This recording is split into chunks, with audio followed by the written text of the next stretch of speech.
Good morning all. I am here representing the topic History of Constitution from 1858 to 1947. As we know, Indian Constitution, all constitutions are the heirs of the past as well as the testator of the future, it is said by Jennings. On 26 January 1950, the present Constitution of India was brought into force, which announced to world the birth of a new republic. The Constitution of India Republic is the product not of a political revolution but of the research and deliberations of a body of eminent representatives of the people. These people improve the existing system of administration, thus making constitutional development for a proper understanding. It is said by Wade and Phillips that Constitution means a document having a special legal sensitivity which sets out the framework and the principal functions of the organs of the government of a state and declares the principles governing the operations of those organs. What is constitutional law? It means the rule which regulates the structure of the principal organs of the government and the relationship to one another and determines their principal functions. Historical backgrounds of the Constitution. It is, however, not necessary to go any period beyond what is known as the British period, for modern political institutions originated and developed in that period only. The institution established by Hindus, olden days and Muslims, medieval period have become a past and they do not survive in any form in the present day. The British period in the history of India began with incorporation of East India Company, as we know, in the year 1600 in England. Now let us study the various phases of the growth of our constitution from advent of the English of Indian soil till this day. History eras, we can broadly divide the period as follows. First one, from 1600 to 1765, the coming of British. 1765 to 1858, beginning of the British rule. 1858 to 1919, end of company's rule. 1919 to 1947, introduction of the self-government. 1947 to 1950, the framing of the new constitution. Let us see one by one this era. End of the company's rule was in 1815 to 1919. The government of India Act coming existence in 1858. The Act of 1858 transferred government of India from the company to the British Crown. India has fought to the government by in the name of Her Majesty. All the powers were in hands of Her Majesty, Secretary of the State. The power of the Crown were transferred or exercised by the Secretary of State for India, assisted by a council of 15 members. The essential features of the system introduced by Act of 1858, the administration of the country was not only unitary but rigidity, centralization. The provisional governments were mere agents of the government of India and had a function under the superintendence, direction and control of the Governor General. There was no separation of functions Although authority of the government of India, civil and military, executive and legislative was vested in the hands of Government General in Council. The control of the Secretary of the State over the Indian administration was absolute. The Secretary has superintendence, direction and controls all acts related to the Government of India in 1858. Next one is the Indian Council Acts 1861. The Indian Council Acts 1861 was basic importance. The act enlarged the council of the Governor General for the purpose of making laws regulations by the additional of not less than 6 and not more than 12 additional members. Half of these were being non-officious members. This act suffered from many defects. It gave unlimited power to the Governor General rather than the people. Next one is the Indian Council Act 1892. This act achieved three things. First one, it increased the number of members in the central and provisional councils. Second one, it introduced the election system partially, and third one, enlarged the functions of the council. It is true that the act laid down the foundation of the representative government, but it also suffered from many defects. First one defect is that the system of the election was defective. Second one defect, the power of the legislative councils were very limited. Third one defect, the numbers of the non-official members was very small.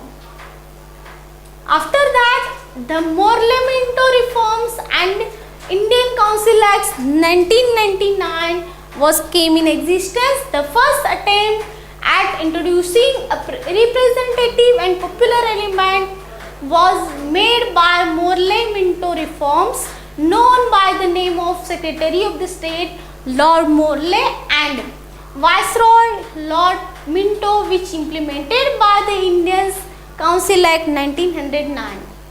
By this act, the size of legislative councils, central as well as provisional, was considerably increased. The powers were also enlarged. The council had also the right of discussing the moving a resolution on the financial statement, but they were not given any power of voting. Next one, introduction of the self-government. It was from 1919 to 1947. Montague Chelmsford report was came in existence, and the landmark report in constitution development, which led to enactment of the Government of India Act 1919. Main features of this act: the declaration promised for responsible government to India. Second one, diarchy and the provisions. Double rule. Its subjects was to train and natives in the act of self-government. Third one, central government. It was responsible to British Parliament through the Secretary of the State. It has bicameral legislative. Fourth one, structure of the government to remain unitary. Central legislative had power to legislative on any matter. Government of India remained unitary and centralized government with the Governor General in Council as the keystone of Constitution. Fifth one element, shortcoming of Act 1919. Reforms of 1919 failed to fulfill aspiration of the people of India. Its reasons were: first one, now fulfillment of the demands for responsible government, and second one, the failure of diarchy. After that, Simon Commission came in existence. Simon Commission was the British government appointed statutory commission known as Simon Commission. This commission was constituted for 10 years. The commission was headed by Sir John Simon. After 10 years of completion, Simon submitted his report in 1930. The report was considered by a round table conference constituting of the British government and British India as well as of the rulers of the Indian states, was to unite the Indian states with the reset of India under a federal scheme. After that, the Government of India Act 1935 came in existence. This act was regarded as the full milestone on the highway leading to full responsible government. The basic features of this act were federation and provisional autonomy, diarchy at the center, a bicameral central legislative creation, distribution of power between center and province. After that, Cripps Commission came in existence in 1942 and recognized the demand that a constitution to be framed by elected constitution and assembly, Indian to given dominion status. Cripps proposed were rejected at that time, and the Labour Party came into power in England. The Labour government was more sympathetic towards India and wanted to solve the Indian problem with this, and in view the cabinet missions was sent to the India, and thus this Cripps missions came in existence. Next one is Cabinet missions. 1946 formation of Constitution Assembly. The cabinet missions came into India on 4th March 1946. It consisted of 3 British members: Lord Patrick Lawrence, Sir Stafford Cripps and Mr. Alexander. The cabinet mission provided for an indirectly elected Constituent Assembly. The assembly consisted of total 389 members, from which 292 to be elected from province, 93 to be nominated from the princely states, and 4 to be nominated from the chief common areas. Next one, Joint Constituent Assembly for the India and Pakistan. The first meeting of the Constituent Assembly was held on December 1946, but it was boycotted was Muslim League. Muslim League demanded a separate assembly for Pakistan. On 26 July 1947, Governor General Lord Mountbatten announced that the setting of the separate Constituent Assembly for the Pakistan. And after that, India Independence Act 1947, Mountbatten plan was there, and in that plan there was creation of 2 independent dominions, it is India and Pakistan, from 15th August 1947. Dominions to have the Governor General appointed by the King. Constitution assemblies were empowered to frame laws. After 15th August 1947, no control of British government on dominions of the province.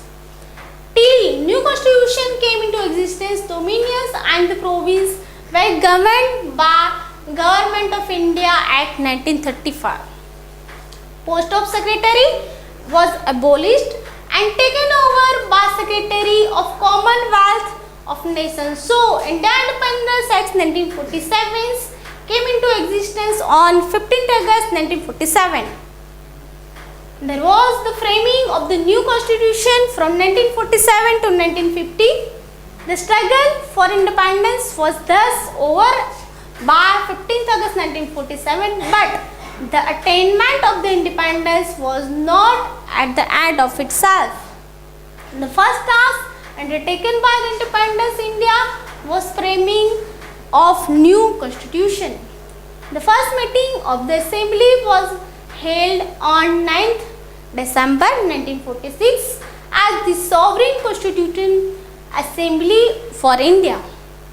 On 11th December, Dr. Rajendra Prasad was elected as a permanent chairman of Constitution Assembly. The draft constitution was published in January 1948. The people of India were given 8 months to discuss the draft and proposal of amendments. The draft constitution was considered for 114 days. The new Constitution of India was adopted by the Constituent Assembly on 26 November 1949 and signed by President Dr. Rajendra Prasad. Some of new provisions of Constitution came into existence on 26 Jan 1950 and this was the date on which Constitution was commenced. Conclusion: the Indian Constitution is criticized to be borrowed from the number of other constitutions, but it doesn't mean that all the provisions are borrowed and implemented. It has gone through a great amount of research and the above borrowings from the other constitution to make the present Indian Constitution. These valuable inputs are largely influenced by the factors like social, economic and geographical factors, and hence the Indian Constitution came into force after a huge period. Thank you. This is all for the Constitution. As we know, Constitution is very important for our existence.